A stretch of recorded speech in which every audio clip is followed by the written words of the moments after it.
You getting anything?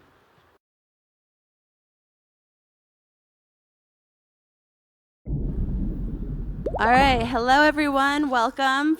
Thank you for joining us at ETH Denver 2024. This is the Trident stage.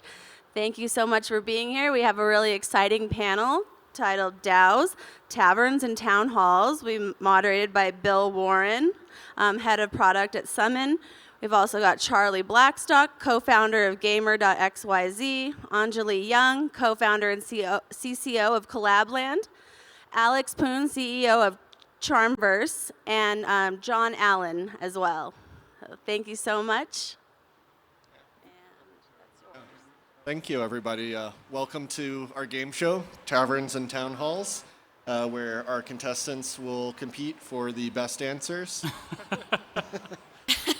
But thank you all for being here. It'd be great if each of you did just like a 2-second intro of yourself and kind of your role in the DAO space. And we'll start with Anjali and just work our way back. Sure. Welcome, everybody. So happy to see you. What a great crowd we've got today.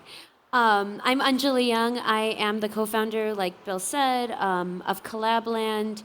We started off as a DAO tool back in May of 2020, and it have grown since then, but are the creators of token gating on Telegram and on Discord, and now on web apps and on websites.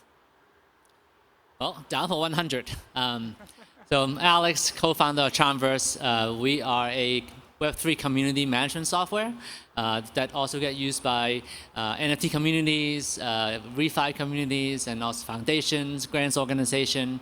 So really it's about the town hall side of getting people engaged in voting, getting together, and making decisions.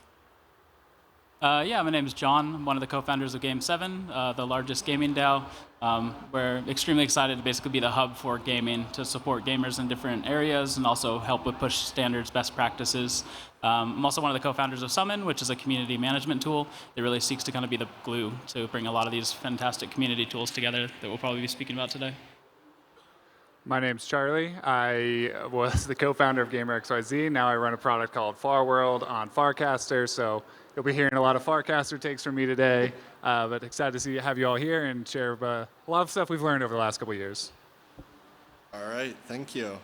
So I think we're going to start out with the question of what's the best mix of taverns and town halls? And just to give the audience a little bit of context and background here for the language we're using, we're thinking of taverns as those digital spaces where people are boisterous, the conversation is pretty free-flowing. Think like a Discord or Telegram channel, versus town halls are often the places where governance decisions and conversations are happening, mostly discourse or Charmverse. So I think, John, we'll start with you and ask, what's the best mix of tavern and town halls for a community? Yeah, I mean, it's a great question. I wish I could be like, here's the exact structure, but I think what's like so cool about this is that we're seeing a bunch of different iterations and experiments on what the right balance is. For me, I think there's like a couple prongs that I kind of analyze it on. It's like one, kind of like what is the general sentiment of your community? Like for me personally, I prefer the town hall because I like asynchronous. I like things more organized. I'm not constantly there. Whereas I think a lot of people like that tavern. They like it to be boisterous with memes, really loud. They're constantly there. It's like more synchronous, kind of like real-time communication. So I think it's like kind of like, you know, you have to consider what your community is, kind of what their personal preferences is, and then you also have to figure out what is the mandate of your entity. Are you trying to just be more of like a social gathering, sentiment, really retail focus, or are you really trying to get things done? Do like really tangible decisions have to be made to like for you to be successful, right? So, you know, I know that's really a non-answer, but it's really a case by case. And what's fantastic is there's a lot of great implementations of each of these kind of tavern and town hall-esque tools, and just pairing that together in thoughtful ways is something that each community manager really has to do themselves. That's great, but we will dock 100 points for the non-answer. Anjali, so Collabland for several years now has really served almost like the bouncer for the taverns, the Discords, the Telegram channels. You know, how do you all advise the communities using Collabland to maintain kind of a lively atmosphere, but also keep the trolls at bay? Yeah, that's actually, I come from digital communities before crypto as an admin and as a mod for many digital communities, mostly around international adoption and homeschooling. That was my previous iteration of my life. I was a full-time caregiver to my children. And the amount of troll management that we do now and communities have to do now is so much less because of token gating, really. Like, people need to have they have to buy in, right? Like, they've got to have skin in the game. And once they do, then it makes it easier. As far as like how to keep it fun, how to keep it interesting, like, we're also a distributed team. And so much of what we do obviously is work. However, without that time, social time built in, like mandated social time where we're getting to know each other, we notice the difference if we don't take that time, if we don't take that Friday time to play a game together and get to know each other a little bit better, kind of keep tabs on each other, how people are doing socially. It makes a tremendous difference on how much work we get done the next week. So taverns and town halls have to work hand in hand. I mean, we're all separate, right? We're here at ETH Denver. I mean, it's so important for us to all be at IRL events. Like, I love being able to hug you and give you a kiss on the cheek. Like, it matters because the next time we talk, we have that now. So, of course, IRL relationships are super important. However, when you don't have that, you still have to have the tavern. Without it, like, you get less work done. You need to be able to know where people are coming from. So one thing we tell our admins and mods is, like, commit to a calendar, commit to a content calendar. If you show commitment to your community, then they're going to show a commitment back to you. So I could go on, but I'll stop there. Yeah, that's great. We'll give you 50 points for that answer. Moving on to Alex, in some ways, Charmverse is really meant to be the town hall, or if not, fight back on that. But how do you make sure that conversations are getting to the town hall? How are you all advising communities to use Charmverse's proposal system and forums to really come to good consensus decisions? Yeah. So I came from Web 2, and I remember like 10 years ago, I wrote a blog post about complaining how many messages my team is sending over in Slack. I think Slack sent me an email saying, like, congratulations, like, your team had wrote 100,000 messages or something like that. And I was like, that's 100,000 messages of almost too much. So I think to me, it's deeply important to me that finding a place where, yes, building relationship with your coworker, with your community is important, but also having a place to help you focus and get the important things done. As we enter Web3, just seeing all these messages in Discord, and we find it challenging. And I think what's important is having a dedicated place that people can be orienting themselves to, like, if I am here to submit a proposal, to discuss a proposal, or I'm here to apply for a grant, you want to just communicate only thing about the grants, that's a place to go to, and not being dropped into a forum and trying to figure out, like, your way and trying to search and spend an hour reading everything just to find that one place that you wanted to figure out what's happening. That's great, and I'll drop the game show shtick at this point, but Charlie, as the Farcaster maxi on the panel, where does Farcaster fall in all of this? Is it going to be a tavern, a town hall? Like, what's the future of this kind of like crypto darling of the moment? On? So that's a good question. The difference for me for town halls and taverns is, like, town halls is a great place to, like, get things done and be organized, but they really go hand in hand with taverns, which I think is a great place to build community, build identity, build memes, and I think those are all so important in DAOs. I think having, like, a culture of identity is really important, and I think it's something that extends. You just see flavors of it across chains, across apps, across currencies, and so I think town halls and taverns really go hand in hand together, and I think you really need both. And Farcaster is doing a really interesting job with one of their primitive features of Farcaster is things called channels, which are very similar to, like, Reddit channels, and they have a lot of NFT and gated features built into it. So I think those really fill the need of a tavern. This is where everyone's hanging out, they're talking about your product, they're sharing links, they're sharing frames. Frames are like little mini apps that get built into Farcaster. So those serve as a great community building, like, feature. And then we're actually using token gated groups, so you can actually create groups of people with NFTs, and those end up serving very much as like a town hall, where you just limit the people who are participating and try to have a lot more organization. So that's kind of like the use cases right now, but I think Farcaster's working on a lot more primitives outside channels that I think will continue to add flavors and ways to bring a lot more governance and organization to groups of people. That's great. Yeah, and I think for taverns, the important part is kind of having a bouncer to keep the trolls out. But for the town halls, how do you make sure that you're balancing getting the most educated, high context people participating in those with also not excluding the gen pop, so to speak? This question goes to John. Yeah, so I think it's a great question because it's like trolls is a big deal, right? On the one hand, they're some of the most engaged people you're ever going to have in your community, but a lot of times they can be extremely disruptive. So I think there's a couple considerations I think is interesting. Like, it was already mentioned, right, about like just token gating something. That's really easy to make sure somebody has skin in the game. Oftentimes when you're like, hey, if you hold at least one token or one NFT, that'll exclude a lot of people because at least they have some skin in the game. Like, it's very easy for people to be extremely negative when they don't really know about something or they just have a cursory understanding, but they've actually bought in a little bit. That screens some. That being said, very motivated trolls, it's not that hard to buy one NFT oftentimes unless it's prohibitively expensive, so you'll still get them. I think kind of the other consideration is like, how do you kind of, one, use reputation to inform a better understanding of should I be listening to this troll as much? Like, obviously, if they're a massive whale in the community, they have a huge amount of skin in the game. You should probably listen. They're probably not trolling themselves, right? There's probably something there that you might want to unpack. Maybe you don't agree with it, but you should definitely consider it. I think the other piece of it as well is there's some people who maybe don't have that much skin in the game, right? They're just constantly being negative. One of the things that I found very interesting is that there was one community that I was a part of, and we had one or two people who were like just constantly negative about things. And what we ended up doing was we ended up pulling them in and being like, hey, we would like you to start an ambassador program to improve the community. We're going to give you a tag on Discord. We're going to have like little meetings with you, right? We're going to kind of like involve you.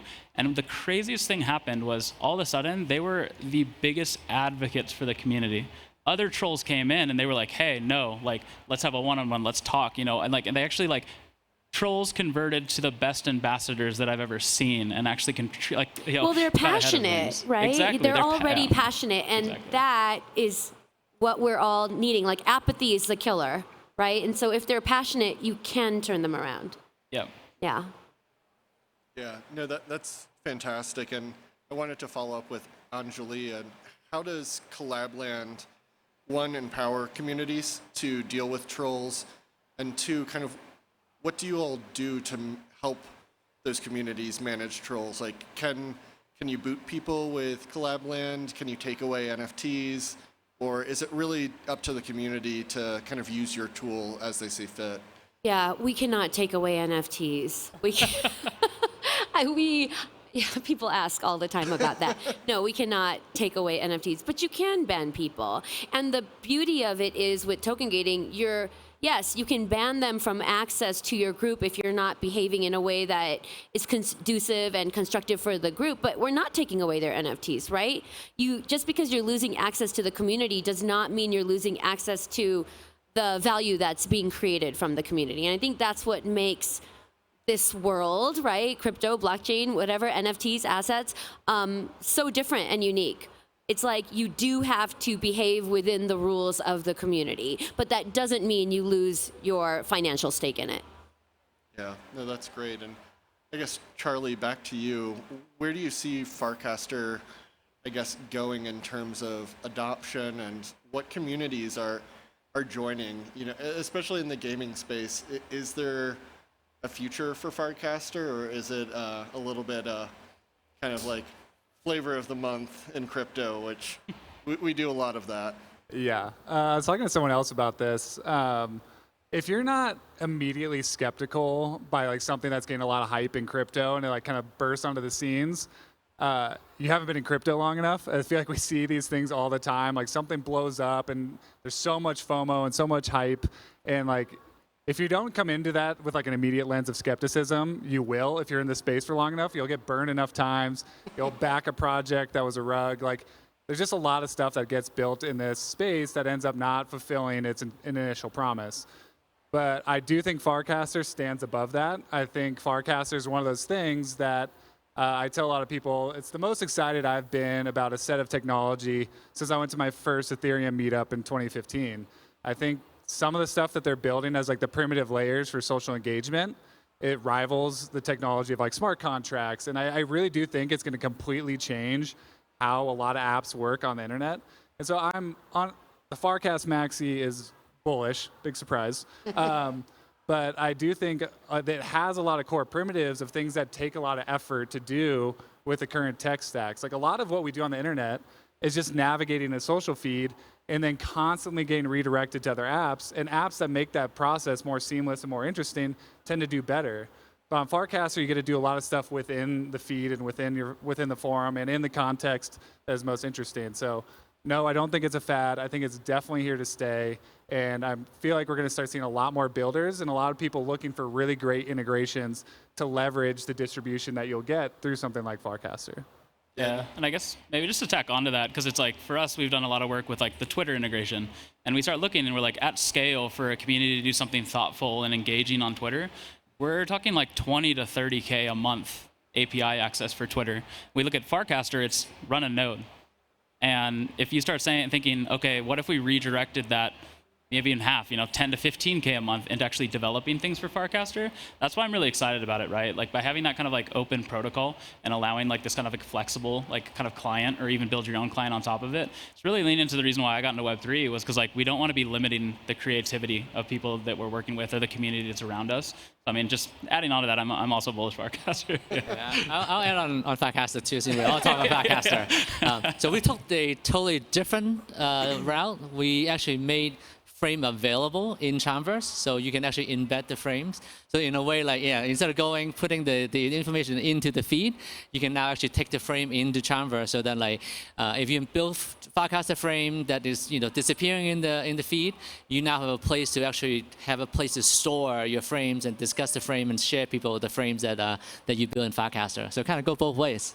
That's really cool. And just a little more context, if you're not aware, Farcaster frames are just like a base set of code that allows you to build essentially like mini applications within Farcaster. So imagine scrolling through a feed and then an item shows up that's basically like a little mini app that has some constraints. So yeah, and Anjali, I'd love I always think of Collabland as the OGs of mixing crypto blockchain with social spaces and gating them, probably just because that was like, I think I was part of one of the first experiments in Metacartel of token gating a channel in Telegram.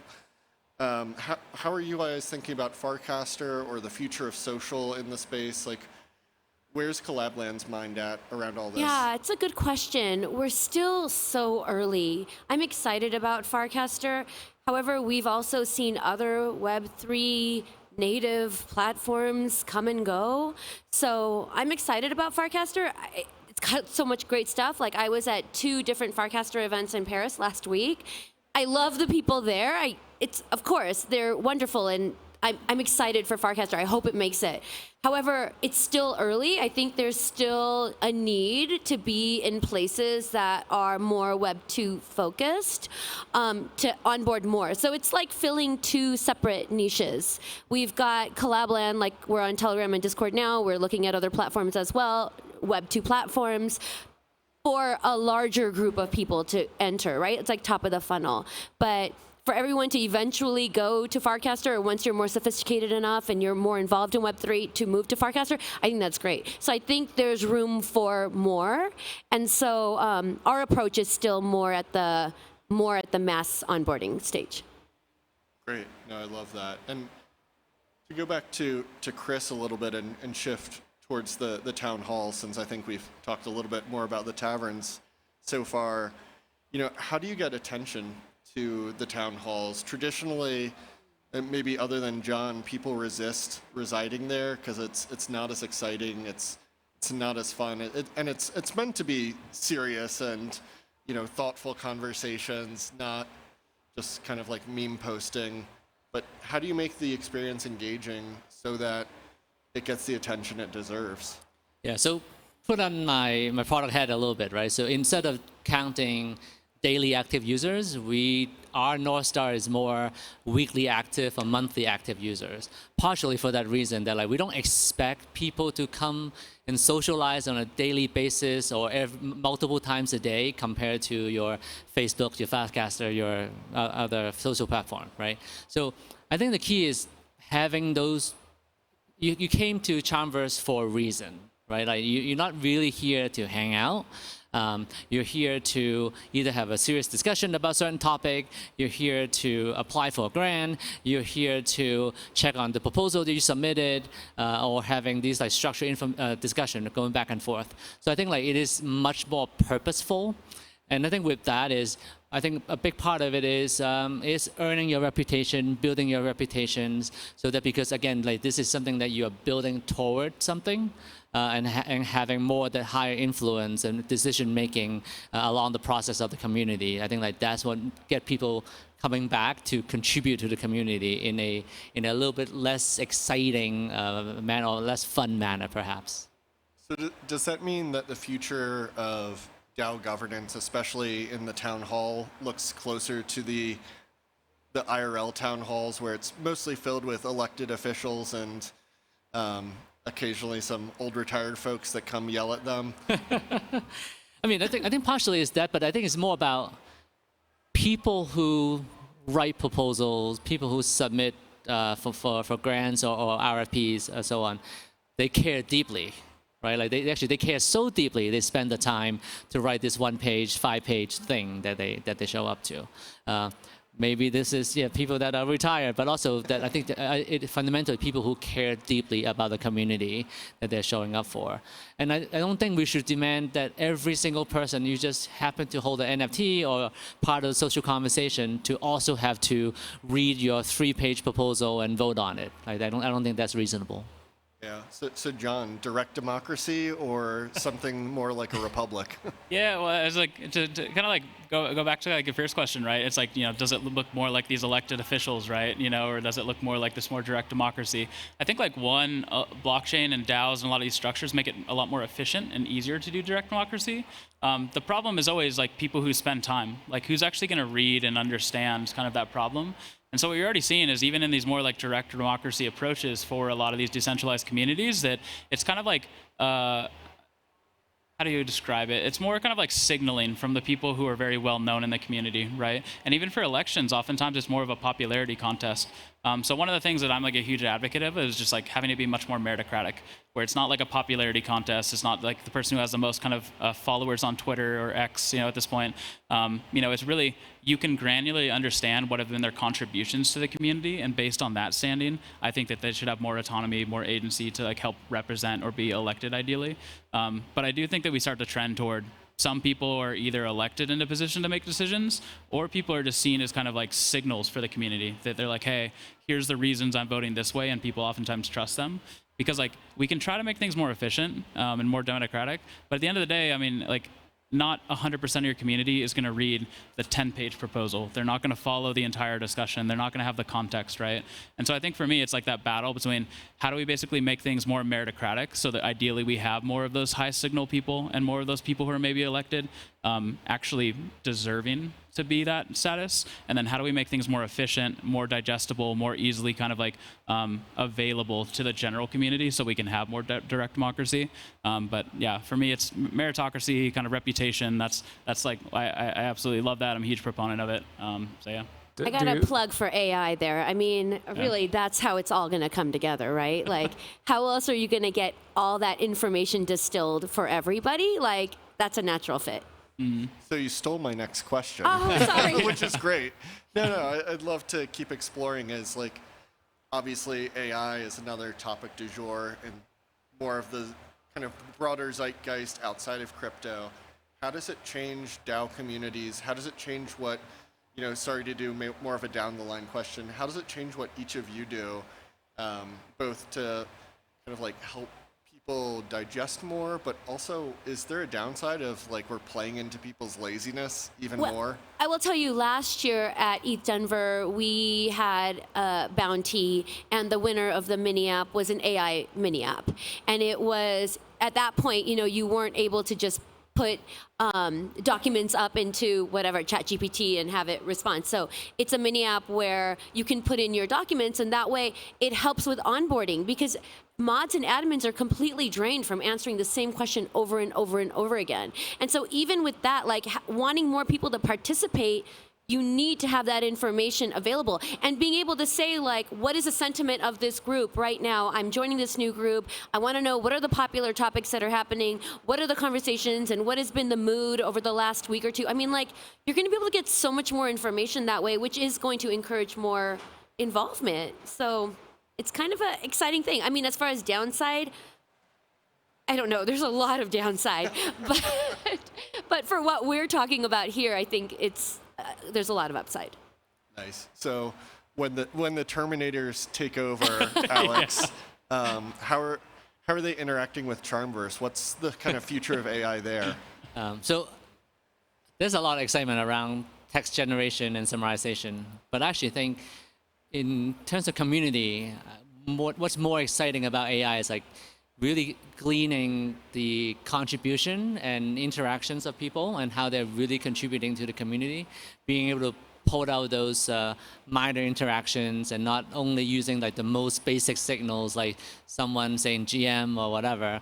I think like that's where it gets interesting, of like helping find those people who should be more involved or can more influence in the community.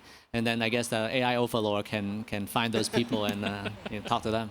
Yeah, Charlie, we'll go to you and then finish up with John. Does AI ruin Farcaster? I mean, in many respects, blockchain is somewhat the opposite, and it's all about self-custody, the human layer interacting as yourself or pseudonymously, owning your identity, owning your own money.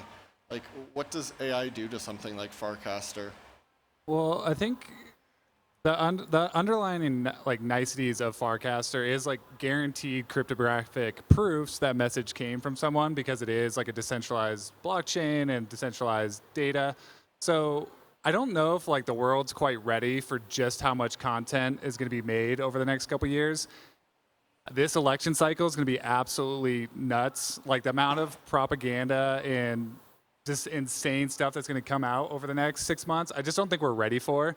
And being able to tell where that information came from and being able to quickly verify that it's authentic is going to be paramount. And so I think that AI lends itself really well to a social graph or a social media network that has more cryptographic proofs that you're seeing a video from someone that isn't a deep fake and is real, because these things are going to be impossible to distinguish in a very like near timeline. And so I think social networks being built on blockchains are going to be critical, because there's going to be way too much content. It's going to be way too hard to verify all the sources. And so you'll need signatures and you'll need more cryptographic proofs of that data or content that you're seeing is from the person you think it is. And that's going to be a real challenge on like Twitter and X over the next 6 months. This is going to be a crazy election year for a lot of reasons, unfortunately. But content's going to be one of those things. Yeah, and I guess, John, what does AI do to that meritocracy where you're trying to find the best people for the town hall, but all of a sudden now you can have ChatGPT write your proposals and make you seem kind of smart? Yeah, because I think it's like there's two things. When I think about AI, right, like obviously there's a lot of stuff moving very fast, right? So it's like I think they maybe start off on the stuff that I'm excited about. It's like one, being able to synthesize a community's kind of like content. Most people have documents like here's our shared ethos, our values, like our documentation, like getting people spun up very quickly, and then having a bot be able to engage those people and spin them up. It helps because like there's only so many ambassadors at scale, right? And so I think like as far as kind of like making people feel more welcome and getting spun up more quickly to like self-select into maybe like a larger role kind of within the community, that's something I'm really excited about. I also think that like from a community manager standpoint, being able to kind of like measure sentiment, like as mentioned, right, where it's like if I could see the snapshot of all 9,000 messages and be like, hey, people are generally kind of pissed in my community and it's about this keyword that keeps coming up, I think that's compelling. But directly to your point, the thing that I am concerned about is that, if you look, it's bots is always a problem, right? When we're trying to figure out how to make some Sybil-resistant system, it's just this constant game of cat and mouse. And so I think really identity and reputation and kind of like effort is a really important piece of that. And so I think right now we're thinking of it in kind of like one way, but I think as AI becomes more ubiquitous, it's like But, when you can train an autonomous agent to fill out a type form, to be very engaging, to write a proposal, to write a really thoughtful kind of like, rebuttal against somebody else's proposal, right? It's like, it's going to get very odd, when it's like, how do you kind of distill down from the average very motivated community member and the average very motivated autonomous agent, right? And so I think it starts to get a little bit weird. It's something that we're watching, but I think we're all kind of seeing it unfold together. So. Yeah, I think it's particularly, this is a unique thing in crypto that there's such an incentive to pretend to be an engaging member because you're farming tokens and you're hoping that you'll get token. Like and of course there are bots and trolls in Web 2, but like just the magnitude and the sophistication, it's so different in crypto. Yeah. Yeah, and I think that's for us. It's like it's really been predicated on like engagement, right? Because it's like I think a lot of people are like, hey, if you have kind of like this token or you do this KYC process or but it's like it's really just a game of cat and mouse because it's like as soon as people start using that and they're like, hey, this is a very good simple resistance method, there's a market for that immediately. People are like, oh, I'm willing to sell my token. I have this. I don't care. So it's like it's this game of cat and mouse. And so I think the way that we're thinking about it is like if you can granularly kind of like measure and reward and incentivize engagement, you're kind of continually moving like that line of like where people need to be, right? If you're continually allowing them to engage and kind of like you're seeing kind of what their engagement has been in a granular way, then sure, with enough time and effort, this is why we're calling it Sybil resistant instead of Sybil proof, right? Unless I'm like standing right next to you, and seeing you kind of engage, it's like really hard. So anything digital makes it challenging. Yeah. But I think like continually moving that goalpost and like having engagement, at a certain level of engagement, it doesn't really make sense for somebody to kind of like try to take advantage of that system. Because I agree, it's like everyone's trying to farm these airdrops, everyone's trying to pretend to be something real. And I think just being thoughtful about the hoops that you're making people jump through is really a problem in a space that a lot of people are trying to solve. I love the reputation building, identity building, like it's so important. But we're still in crypto, we're still so financially motivated that we have to find some way to like turn identity and reputation into some financial gain. Because until that happens, I don't think like what Alex was saying, like most people are still airdrop farmers. That's just the ugly truth. And so we have to find some way to reward that reputation and identity. And maybe then we'll get closer to what we want. Yeah, I totally agree because I think like a lot of like DAOs are predicated on kind of economic contribution. And I think that's like super misaligned, right? Because it's like $1, 1 token, 1 vote. One, maybe somebody invested super early and they have a huge stake. And after 6 months, maybe they're not involved anymore, but they're still like this like whale, right? And then two, it's people who either invested early or people who have a lot of capital. Those are the people who have say. Where we're like, I think if you predicate it kind of like engagement and reputation and you start saying like they're the people who have more access, maybe more say, more voting control. I'm not saying it should be 100% either way, but I'm saying we should have a spectrum between those two, economic contribution and an engagement and direct physical contribution, right? And then somewhere on that line, that 60-40, 50-50, I think if we open that up and like that's a much better model than I agree. Just like I hold this token, right? Or I want this token, right? Because at the end of the day, if you put in 1,000 hours into my community and you want some tokens, I think that's very aligned. Most projects need that engagement. They need some reasonable amount of money, but it's really engagement that I think is distinctly lacking for a lot of these projects. Yeah, that's great. And since we're short on time, final question, Anjali and Charlie, your answers are the most important here. Favorite tavern?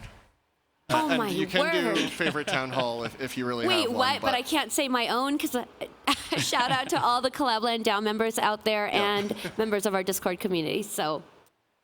Boom. I meant literal tavern in Denver. Oh, literal tavern in Denver. I don't know. I have a startup in Denver, so I don't get out much. Yeah. Fair enough. Probably, I like Denver Central Market's a good spot. I feel like there's a lot of stuff happening there. That's great. Yeah, so thanks again to all our panelists. This was a fantastic talk. Really appreciate you all being here. And if you haven't checked out any of these projects on the stage, all of them are fantastic, doing great things in the DAO space. So please do visit Collabland, visit Charmverse, check out Game 7, and then watch for some interesting experiments on Farcaster from Charlie. Farworld.gg. That's the next one. Love it. Thanks, everyone. All right, thank you. Thanks, Bill. Hands.